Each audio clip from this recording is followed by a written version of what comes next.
Hello, hi guys! Magandang hapon sa inyong lahat.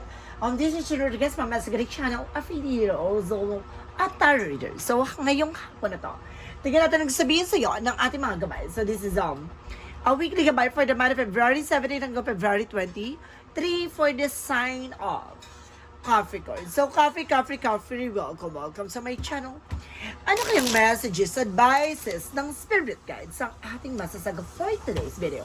Kaya kayang energy o kaganapan sa buhay ng mga Capricorn ng ating mahaginap. So guys, this reading is a journey namang hindi lahat makaka-resonate. Kunin lamang po makaka-relate sa inyo.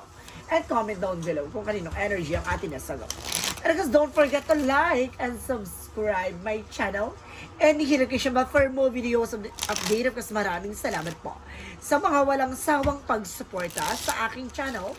Lalo-lalo na ang hindi nag-skip na kadsaway pagpalain kayo ng Diyos at may kapal, siksik-liglig, nag-uumapaw na biyayang manubalik sa inyo. So let's see guys, what is the messages, advices sa inyo ng ating angel spirit for the sign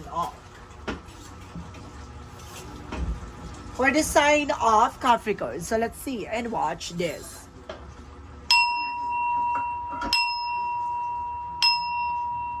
Ano kaya kaganapan sa buhay ng mga Capricorn ng ating mga gilap? So guys, ito ngayon at bubulabugin natin. Just for please give me information po.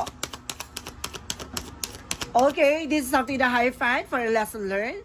So may mga bagay na kailangan mong pakakatandaan. So may mga bagay na nangyari sa nakaraan na kailangan mo ng kailangan mo dapat matutunan, no? Kailangan mong bitbitin yung aral na yon sa lahat na nangyari sa iyo. And this is the word, there's the Empress card for something a rebirth, retreat, and there's something a blessing coming in for you, no? There's something a new beginning, na may bagong eksena, bagong simula, bagong pag-asa na maaaring magbukas, no? Ng pintuan para sa iyo. Let's see what is the additional messages. And there's a that card, no? This is something na beginning. May mga bagay na tatapusin na. May mga bagay na unti-unti na magsisimula. At kumbaga, this is a transformations pagdating sa buhay mo. No? Additional messages. And because this is something, the moon card, for a truth reveal. Na may mga bagay na unti-unti na magliliwanag sa'yo. Lahat ng katanungan, lahat ng mga bagay na nagbibigay negatibo sa iyong isipan, maaaring matuklasan mo na kung ano yung mga bagay o solusyon na kailangan mong gawin. What is additional messages? And because this is something, the Knight of Swords. See, I told you, a negative thoughts, no? There's a lot of negativities around you, or there's something, a negative thoughts and overthinking, and that being paranoid, no? Kumaga, sinasabi dito, maaring kung ano yung pumasok sa isipan mo, stress, or nade-depress ka. But eventually, guys, this is something, a negative energy, no? Negative thoughts lang lamang daw yan. So, kailangan mong waksiin at malalaman mo ang katotohanan sa lahat likod ng yan. Maaaring may delusion or illusion na pumapasok sa utak mo. And this is something, the Three of Swords, no? That because of pain. So, may mga bagay dito na maaaring kaya ka na-stress dahil nahihirapan ka, no? Dahil nasasaktan ka. There's something na heartbreak and heartbroken, no? What is the Hierophant? Represent without tower moment. So this is a major changes, no? Malaking pagbabago na magaganap sa buhay mo na maaring parang kadugtong o kaakibat nito ang nakaraan mo, no? Meron doon na kailangan ng mabago, no? Yung sistema, yung nakagawian, nakagisnan, o yung mga nangyari sa isa nakaraan. What is the Empress card? Represent with the Two of Wands. Choices, no? Piliin mo yung mga taong isasama mo, no? Sa bagong simula mo. No? Piliin mo yung mga taong, kumbaga, pagkakatiwalaan mo. And this is something, Page of Cups, by your intuitions, no? May gut feeling ka na dito. There's something, an inner voice, no? Makinig ka sa inner voice mo. Makinig ka sa visions mo. Makinig ka sa instinct mo dahil hindi ka ililigaw niyan. There's something, a transformation na maaaring magbukas ng panibagong kaalaman sa'yo. What is the Moon card? Represent what? The Moon card represent with the Six of Wands. So this is something, a victory is yours. Maaaring magtatagumpay ka this time, no? Malalantad na yung mga bagay na dapat malantad. Na maaaring, kumbaga malaman mo na, no? At makukuha mo yung tamang spotlight. no? Kumbaga marami nakatingin sa'yo, marami nakasubaybay sa'yo, kaya siguro lapitin ka ng mga inggitera. What is the Knight of Swords? What is the Knight of Swords? Represent what? The Knight of Swords represent the Four of Swords. So something intuitions, no? There is a something na kaya ka hindi makatulog, no? That because of this overthinking. Kailangan mo ng pagpahinga, no? Masyado nang maraming tumatakbo sa utak mo. What is the Three of Swords? Represent what? The Three of Swords represent with the Kingman. You're feeling stuck, hindi ka makamove on. No, hindi ka makalis sa situation dahil yung taong nakasama mo o yung taong minahal mo hanggang ngayon mahal mo pa. Ay, totoo ba? What is the Hierophant because the Tower moment? Represent what? So this is a Six of Pentacles. There's something giving, receiving something by the universe. Bali magtutuloy-tuloy na about sa pera, sa finances. No, this is a major changes na maaring, kumbaga matuto ka na sa pagtitiwala at sa paniniwala, no, pagdating sa pera. Na hindi lahat ng mga taong, kumbaga, pares ng mindset or maaring pares kayo ng perspective. May mga tao na magaling lang sa umpisa.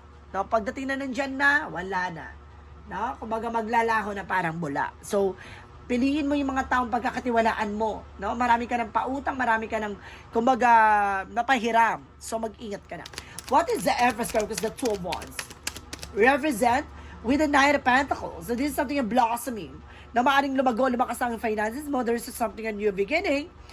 Na maaaring pipiliin mo na lang kung ano man yung mga bagay na makakabuti sa'yo.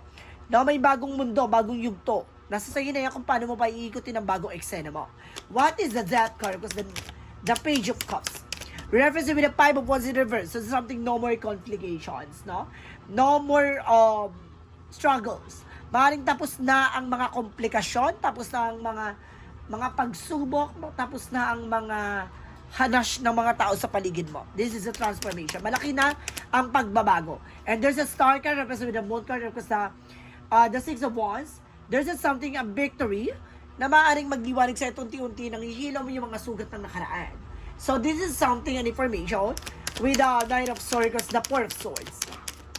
Represent with the King of Wands, a vision. Na mas unti-unti natatalas ang iyong kaisipan. Mas magiging matalino ka na this time. Na mas magiging wais ka na. No? Kung magabuksan mo ang kaisipan mo sa mga nangyayari sa'yo. No? Marami naggugulo sa utak mo. Kaya kailangan alam mo kung sino yung mga taong aalisin mo. Sino yung taong hindi mo pakikinggan. Sino yung mga taong kumbaga ide-deadma mo. So this is something the World card. Represented with the Hangman because the Three of Swords. No? Sa mundong ginagalawan mo maraming tuso. Maraming mga taong inggitera, maraming taong ambisyosa na maaaring magbigay sa iyo ng pag-udlot ng pag-asenso at kumbaga pagbagal ng proseso ng tagumpay mo. No, maraming taong tututol, maraming taong hadlang, kaya kailangang mag-ingat ka. What is the outcome? Ang pinaka-outcome is the Four of Cups, no? Re-evaluate or analyze. So, kailangan pag-isipan mong mabuti, no? Kumbaga, kilalanin mong mabuti. And there's a tool with a partnership, no? Mag-ingat ka with the socialize, collaborations, no? Hindi lahat ng mga tao sa paligid mo kailangan maging flexible ka, no? Kaya kailangan, kumbaga, maging private ka rin. O kailangan pag-isipan mong mabuti kung itong tao na ito pagkakatiwala mo, hindi. So, let's see about sa finances and career. Represent what? Pagdating sa finances and career, represent with the Seven of Cups, no confusion, no or opportunities. No, maraming mga bagay dito na maaaring naguguluhan ka, but maraming mga opportunities na parang ihahain sa'yo. No, choose wisely. And because this is something, the Knight of Swords, there's a success driven, na maaaring magsasuccess ka na at the end of the time. And there's an Emperor, just being mature enough and being grounded. Kailangan maging mature ka sa mga desisyon or gagawin mo actions, no? Maraming mga bagay or sitwasyon na maaaring magbigay sa ng mga bagong oportunidad. Kaya kailangan pag-isipan, pagmunihan kung ano opportunities ang iyong tatanggapin, no? What is the additional messages? Pagdating sa love life, there's a King of Swords, no? There's a stop the pattern. Putulin mo yung mga bagay na walang kaugnayan sa'yo, na hindi, kumbaga alam mo na this is something a toxic boundaries, a toxic environment. Now, it's either toxic friends. And there's a Two of Pentacles with a balance. So, kailangan mo maging balance pagdating sa love life. And this is something, the Queen of Wands, confident, lakasan mo love mo, napakiramdaman mo. So, let's see what is additional messages for health, Sa health mo, there's a page of wands, may good news, may magandang balita na raman daw. Pagdating sa health mo, and there's an ace of pentacles. Malaking factor sa health mo ang pera. No? Isa sa nagbibigay stress sa'yo or depress sa'yo ang pera. No? Maaring marami kang problema or may mga bagay na iniisip ka na nagbibigay depression sa'yo. No? May mga pautang ka, yung meron ako na sense dito, bahay, na maaaring hindi pa tapos hulugan. No? Iniisip mo kung ito ba hindi ka na scam? Parang iniisip mo may ganong scenario. So let's see guys, no? What is additional messages for synchronicities? Kung mapasok sa visions ko dito guys, na meron ka ditong hinulugang bahay, iniisip mo kung ito ba ay legit or hindi. So let's see what is the synchronicities. And there's a rise. Rising from the ashes, no? Kumbaga, maaaring mamamayagpag ka. Maaring this is the moment para magkaroon ng pagbabagong eksena. This is a transformations. And there's something journey, no? Magkakaroon ka ng travel. And there's a adventurous, no? Situation. So let's see what is additional messages for a yin and yang oracle card. For a yin and yang oracle card, represent what? Represent without limitation. Labanan mo ang takot at pangamba mo. And this is something spy watching, no? There's a spy looking, watching at you, no? Maraming sumusubaybay sa iyo. Kaya mag-ingat ka. And there's, I told you, a toxicities. I think this is something a toxic friends and toxic environment, no?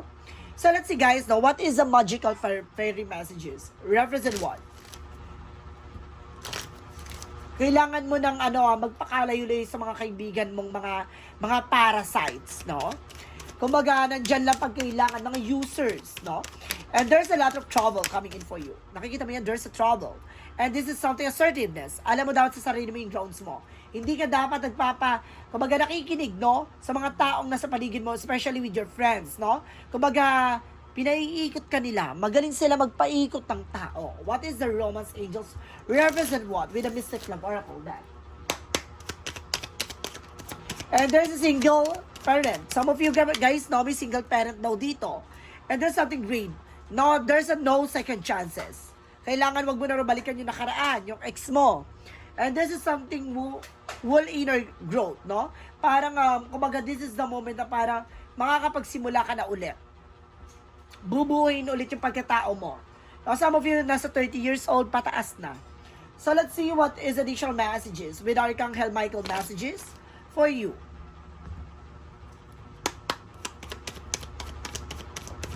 And there is a honor and trust your feelings, no? Lagi kang makikinig sa gut feeling mo, lagi kang makikinig sa intuitions mo, and there's an energy healing work, no? Unti-unti na raw ang gumagaling sa iyong mga karamdaman. Sitwasyon, pakiramdam, kalagayan, gano'n. Romance angels represent what? And there's something romantic feelings, no? Ibig sabihin, pagdating sa love life, mas maaaring ipapakita mo yung pagmamahal nyo sa isa't isa. And there's something, a children's, no? Malaking factor ang mga anak nyo dito. So, some of you guys na meron ditong marriage, meron single, and some of you guys meron ditong, solo parent. So, let's see what is our additional messages. And there's a food, relationship, na malaki ding factor ang love life sa'yo. And there is awareness. No, maging aware ka na sa mga opportunities. Ito yung sinasabi ko in the first place, guys, diba? Na kailangan mag-ingat ka, hindi lahat ng opportunity sinusunggab. What is additional messages? And there's a balance. So, kailangan mo maging balance sa emotional, physical, mental, spiritual. And this is something blame, no? Wala kang ibang sisisihin kundi sarili mo. No? Ikaw yung naglagay sa sitwasyon mo, ikaw yung gumawa ng eksena na yan, kaya galingan mo. For Archangel Raphael messages. Archangel Raphael messages for you is caffeine free. So, ibig sabihin, umiiwas ka sa kape. You are acidic. Oh my God. Let's see what is additional messages. And there's an I'm sorry, na may hihingi ng tawad from the past. And there's something started ancestors. No, napakalalim nitong sugat o napakalalim ng pinanggalingan mo. No, ang lalim ng sikreto, ang lalim talaga ng nangyari sa inyo sa nakaraan. What is the Monsology?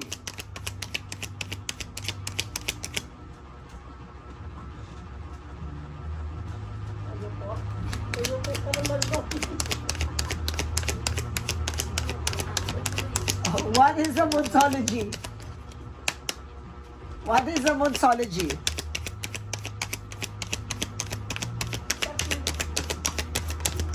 Monsology represent bring love in this situation. Mahalin mo na yung sitwasyon mo.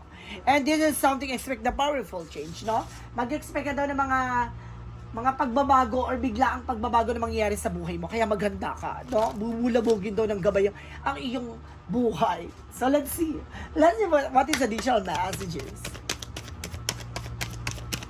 And there's an infinite abundance. So see ka sa ganahan talaga mamamayagpag at the same time. This is something strength. Kailangan mo maging malakas.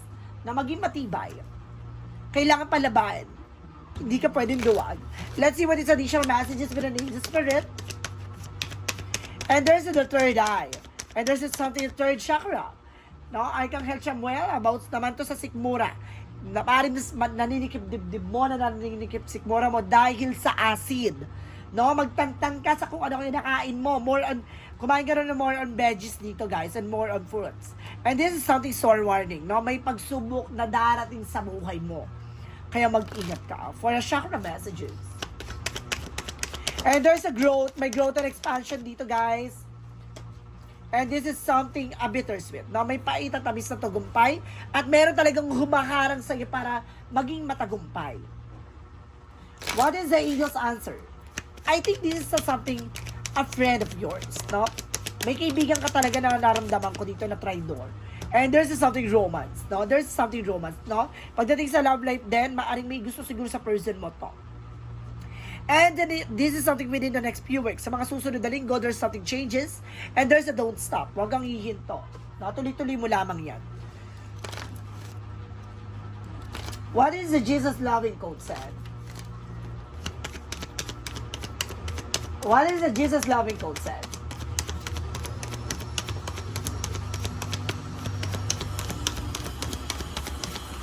What is the Jesus loving code said?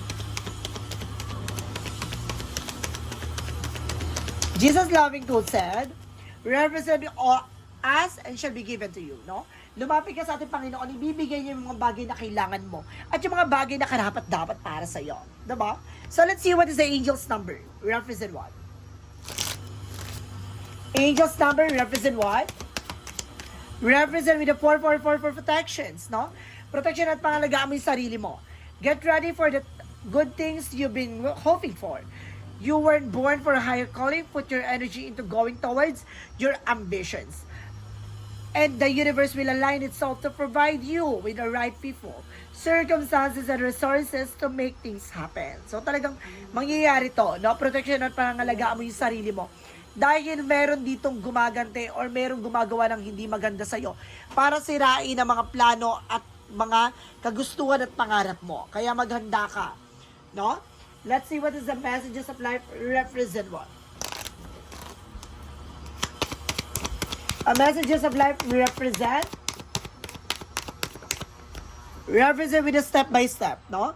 Unti-unti lang yan, huwag mamadelayin. Today, I practice patience I allowed time to fulfill my goal. I understand that wisdom in letting go of control. I know that the true value of each situation lies within creations rather than its the end result. Therefore, I allow my life to unfold step by step and inhabiting each moment for the fullest, knowing that my soul is forever rising higher and higher. Embrace the light. So see, unti-unti lang yan. Basta protection at pangalagaan mo yung sarili mo. Dahil unti-unti mo mararamdaman, mararanasan lahat ng mga bagay at makikilala mo yung sino ang balakid, kung sino ang traidor, at malalaman mo kung paano mo aabutin at matutupad ng mga pangarap mo. So guys, this is a weekly gabay for the month of February 17 hanggang February 23 for the sign off. For the sign of Capricorn. So, maraming salamat for this wonderful reading. So, once again, it's reading sa journey din lamang hindi lahat makaka-resonate. Kung hindi lamang pa makaka-relate sa inyo. And comment down below kung kaninong energy ang ating nasagap. Because don't forget to like and subscribe my channel and the notification bell for more videos update. Because maraming salamat po. Sa mga walang sawang pagsuporta sa aking channel, lalo na ang hindi nag-skip ng ads, so ay pagpalain kayo ng Diyos at may kapal, siksik-liglig na gumapaw na biyayang manong balik sa inyo. At maraming salamat. And see you in the next video. Bye-bye! And babush.